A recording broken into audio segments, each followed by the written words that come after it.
going to turn our attention now to matters football, and delighted to say Vinny Perth joins us in studio. Morning, Vinny. Morning, how are we doing? Morning, Well. Good. It's good to talk about something other than hurling every so often. Yeah, absolutely. We've had literally from Not that everyone here agrees. no, not everyone agrees. Take me back to Croke Park immediately. Yeah, I can hear you. Fair, we've been talking hurling from the start of the show, and it's deservedly got its dues. Oh, what a weekend. It's brilliant, even for the neutral like myself. I loved it.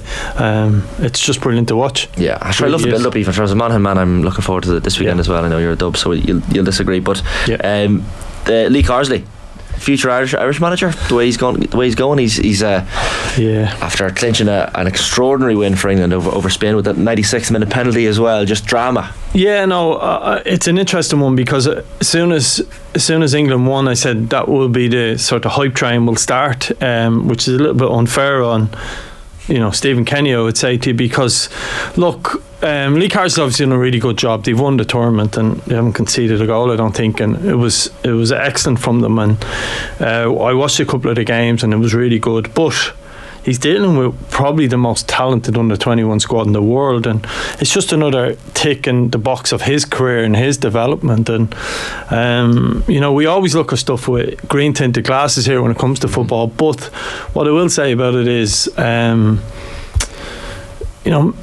his own personal development, we don't know what that looks like, and to come over to Ireland and manage Ireland, if that job comes up, what's the salary?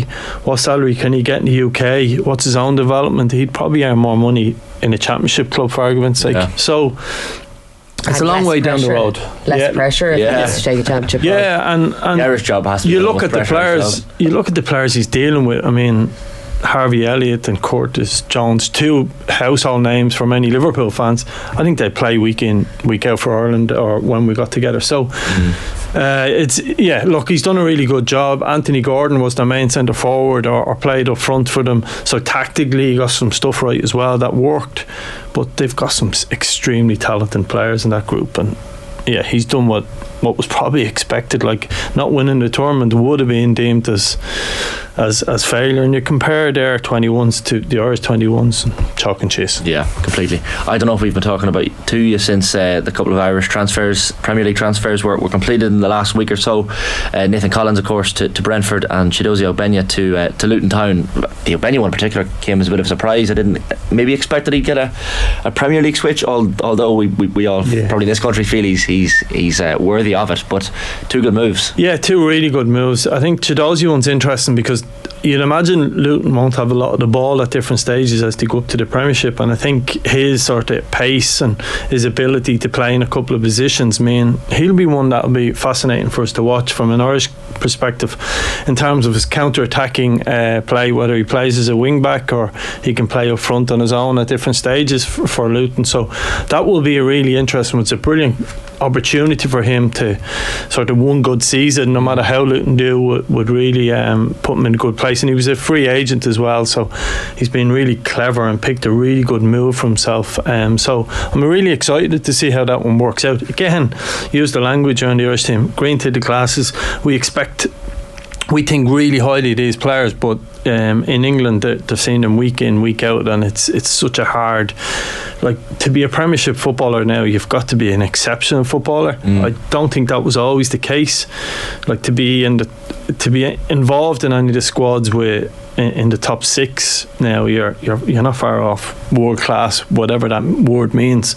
But so to be in that elite level is a huge move from him, and particularly where he's come from. I remember scouting him for Limerick back in the day, and we tried to sign him at Dundalk, and now he's a Premiership player, and it just shows you how football is so and sport at the highest level is. Well, it's probably a David Myler kind of scenario. Who ends up in the same situation 10 years ago. Kevin Doyle is another good example from Cork, where I would have played against Kevin, and to be honest, I wouldn't, like, he was good, but he wasn't, and then all of a sudden he's 20 goals in the Premiership within a year or two. So football's like that. How does that happen? Like, you get a standout player sometimes at the juvenile level or underage level, even under 15, 16s that don't quite make it, and then lads who are maybe even considered the 5th or 6th best player on their team at junior football level, and then they end up making it. It's just late development maybe. It is. So I was something off script, but I was listening to something. How old was Obama when he became president and Trump was 70? There's probably 20. Everyone's moment comes at different stages in their life. That was off script. Yeah, sorry. Everyone's moment comes at different stages, right? So something stupid that popped into my phone yesterday. But that's a fair point. But so look, everyone develops, and look, you have to be talented, and you hear some people criticise, I don't know, some players like people might have talked about John O'Shea, who was only a bit part player, but you can't be a bit part player on average and spend 10 years around one of the best clubs. He was brilliant by all accounts at juvenile level. Yeah, so look, it is just the environment you go to, the manager you work with, and football. Like you look at go back to the hurling yesterday. The save on the line in the game changes the game, and football is full. Our sport is full of sliding door moments, and it is. You look at Denise O'Sullivan with Euston Dash. Yeah, her career is finished. She gets a move. Now she's a world-class player. There are these mad sliding moments in soccer, especially where you get the opportunity. You don't get the same opportunity to transfer in hurling. It's very rare. Yeah, rare. Rare. Enough, but rare. I think that's what hurling needs. It has some people transfer counties even. In and out. But we agree with you. Like, it's managers, environment, and these are two incredibly good moves this year in a very competitive pool. What I will say about Nathan Collins' one is interesting. I think he needs to find, like, I remember being here a year ago and we were discussing whether he was good enough to go to a top 6 club, and I just felt Wolves was a great move for him to go and play week in, week out, and it started well. From changing manager didn't help him, but I think he needs a consistent run in a club, and somewhere like Brentford where he just plays 30 odd games, and particularly a centre half, he can go on for another 7, 8, 9 years at the highest level, and I just think it's a really good move for him in the sense of being able to play week in, week out, and the manager at Brentford looks exceptional as well, and someone that you'd love to play for. Yeah, Thomas Frank, definitely one of those managers that you'd be happy for the Irish players to go and play under. These European weeks for League of Ireland teams, there must be strange enough weeks to prepare for as a manager, because I know Stephen Bradley was asked last week before the Drogheda game, will you be playing your strongest team? And he was like, of course, but he's obviously going to say that regardless. But then again, Rovers missing the opportunity against Drogheda, this bogey team that seems to have come out of nowhere for Shamrock Rovers, but you do have one eye on a European game, don't you? From a players do, manager obviously doesn't. I mean, you look at Richie Towell, for example. There was 2 young lads, Darren Noonan and Nugent, both played, and you see the likes of Richie Towell on the bench, and you're like, okay, what's that about? Obviously must have been carrying some sort of an injury. They're missing a lot of players at the moment, and that was a really poor result for. I know people talk about bogey size, but it's just another draw, and it's like not putting the league to bed, because Europe is huge for Rovers in terms of the finance of being a Champions League team is just exceptional. So the Champions route is huge. They would have made over 3 million in prize money last year, and you can imagine any League of Ireland club, that's huge finance in terms of building and sponsorship and building the brand, which they've done so well. So this is a huge week for them. For the players, it's probably the best week of the season. They absolutely love this. The Champions League music. It might be round 1, but it's into your soul, doesn't it? It's such a good moment to experience. I'll never forget, like, when we played Legia Warsaw in the playoff round for the Champions League, like, the proper centre circle had the ball, the stars, and the music, and we're in the Aviva, and over in Legia was just like 40 odd thousand, and then you think you've made it, and I mean that in a nice way, but it's such a big moment. So what was your first Champions League game as manager? Well, I had a couple, but they were like aside from Wales, and then we went on to the sort of the bigger ties. Slovan Bratislava were sort of the biggest sort of ties from a Champions League point of view. But what you'll find with Shamrock Rovers players is they get a huge boost. They'll see the opportunity to become a group stage team again, and being at European level is everything about it is better. You feel better, so it's very easy for the players, and puts them in a window as well, an international window, to be picked up. If they have opportunity to progress. I think what helps League of Ireland clubs is it gives us national recognition first and foremost. I think that was the big change in 2016 that I certainly noticed. And I told this story before. I was working in conjunction with Musgraves, and remember we played the Champions League night and we beat Bate Borisov, and the following morning I was in the centre on Dame Street, remember very clearly, and the electrician said, I know your face from somewhere.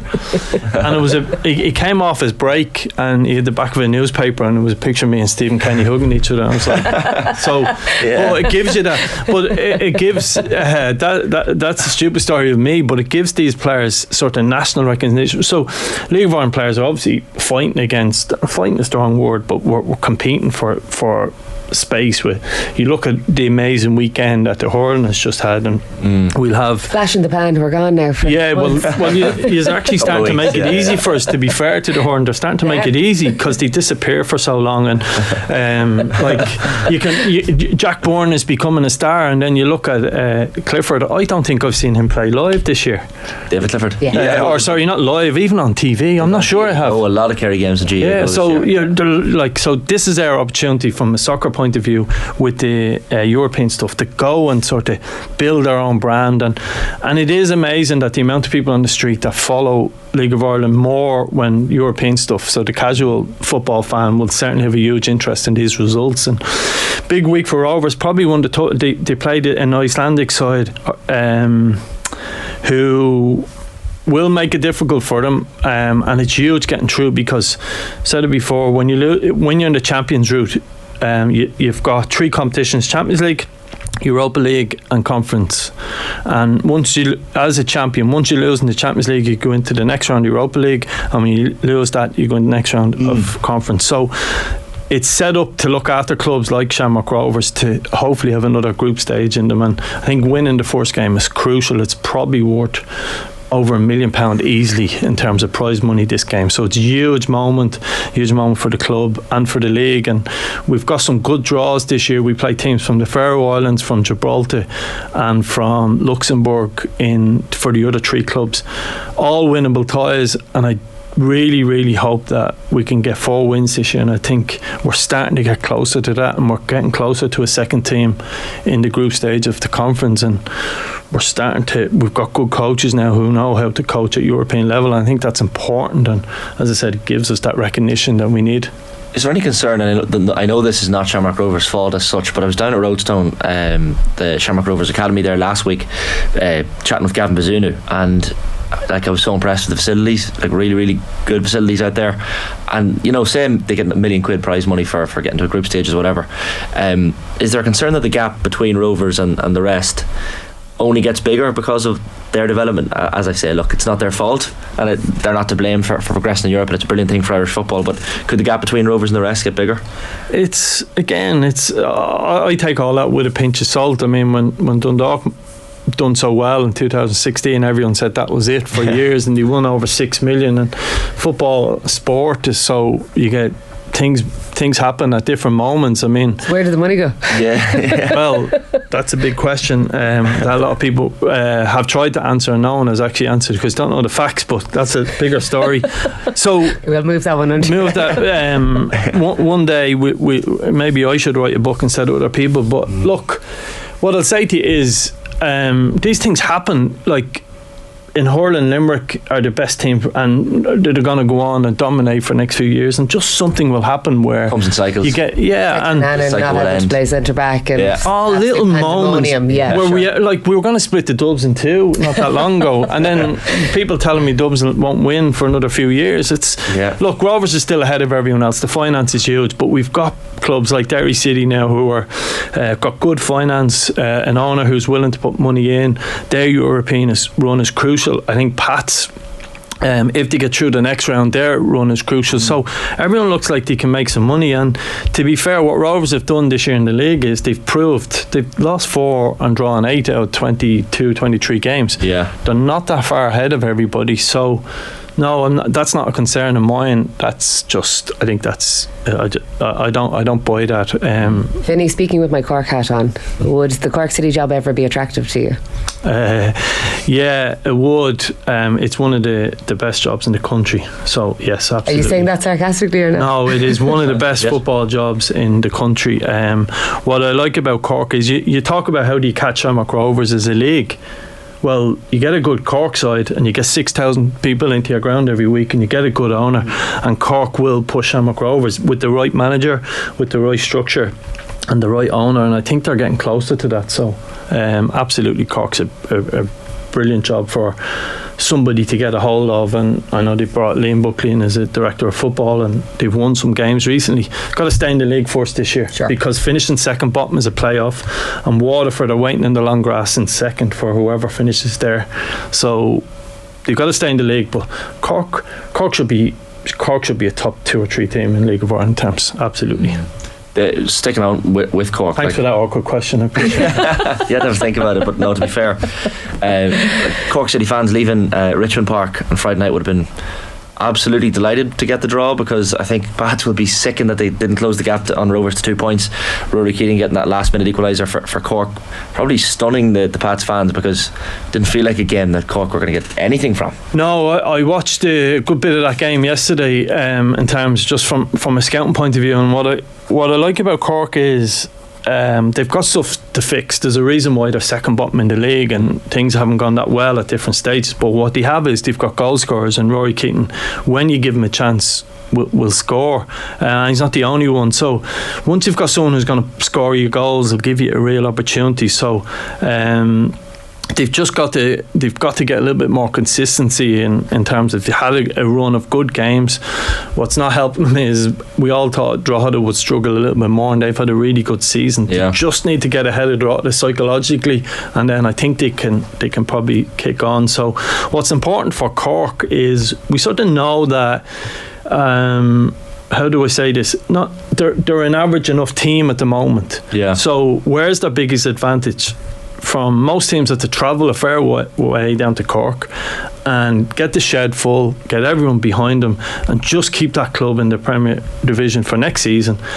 With the new owners, you'd like to think, and new structures, Cork can kick on. So it's one of them. It's not for me to make a plea for Cork fans. I'm not sure I'm the most popular down there. From me Dundalk days, there was an amazing, brilliant rivalry there. Mourinho wasn't popular at Old Trafford, and he ended up managing there at some stage. You know? True. But look, the point I make is, the train to Cork is very handy. If you're and the road to Cork is real capital as well. Apparently. But look, I'm not doing a job interview here, I promise. But go back to Cork real quickly. They've got to get results on the board. They can, and you sort of need.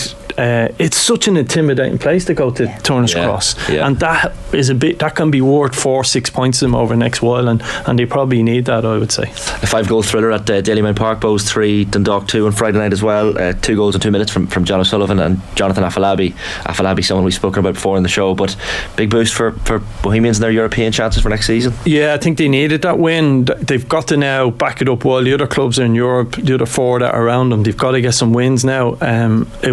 It was, I wouldn't say pressure on Declan Devine, but I'd say he felt he needed that win badly. And again, watching that game, there wasn't a lot in it. I thought Dundalk would see the game out, and then it just switched, and Dundalk were a little bit open for the third goal. And again, you go back to the crowds and different things. It was a great atmosphere in Dalymount Park on Friday night, and that got them over the line, and it was a huge win for them.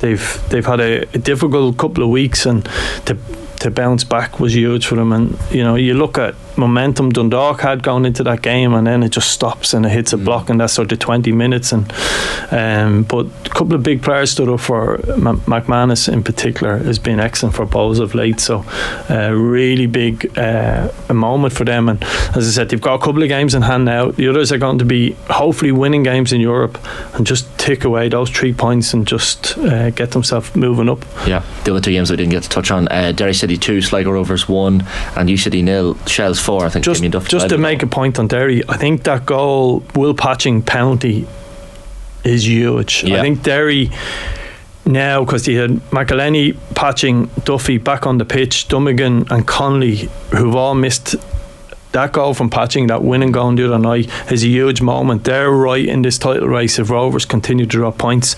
They've brought in a centre forward. He needs to hit the ground running, but they are right in the title race, and I'd expect more so than Pats.